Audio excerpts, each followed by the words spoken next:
dirty word. Well, joining me now is the American law professor Frank Partnoy, who's author of Infectious Greed and more recently Wait, the Art and Science of Delay.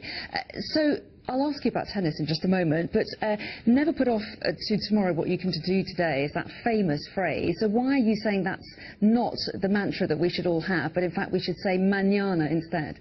I think procrastination has gotten a bad name, and especially given the crush of technology bearing down on all of us, all the email, social media, 24-hour news cycle. A lot of studies are showing over the last few years we've started to speed up our decisions so much that we're making worse decisions. And I interviewed over 100 people and looked at a lot of recent research that suggests that we'd be better off, that people are successful and happier when they delay their decisions.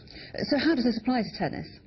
Well, it applies to tennis because tennis return serves, we've always been told since we were kids, are done better if they're done fast, that the best professionals are better because they're fast. And in fact, high-speed research of tennis players shows that the best players are better not because they're fast, but because they're slow, because they delay the hit within this 500 millisecond period. They have an incredibly fast period of time, almost at the speed of light, that they're able to delay their hit until the last minute so that they can process more information about the speed and trajectory of the ball. So if you watch Novak, he's going to be slightly better than everyone else just because of a few dozen milliseconds. Okay, so that may work for tennis, but it doesn't. Procrastination is not always a good thing. I mean, doctors have to make very quick decisions, firefighters have to make very quick decisions, or lives are lost.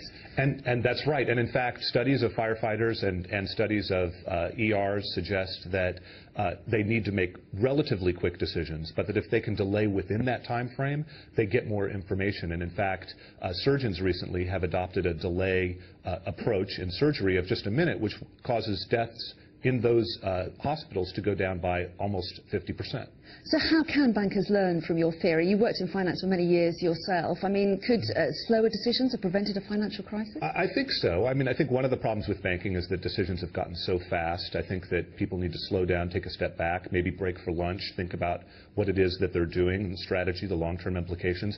I think bankers need to get better at apologies. The recent example that you just discussed with RBS, there was a quick apology. People generally should wait longer to apologize. Studies show that snap apologies are not very effective because they don't give people an opportunity to, again, process information and vent. And I think one of the problems with the public's response to the banks now has been that the banks haven't given the public enough time to process information and vent. They've apologized too quickly. Now, they shouldn't have done anything in the first place. That was a big problem as well, but I think they need to learn to apologize effectively, well, too. Some say one of the problems with the financial crisis was people not acting quickly enough. Regulators, for example. I mean, there are some holes in this argument, aren't there?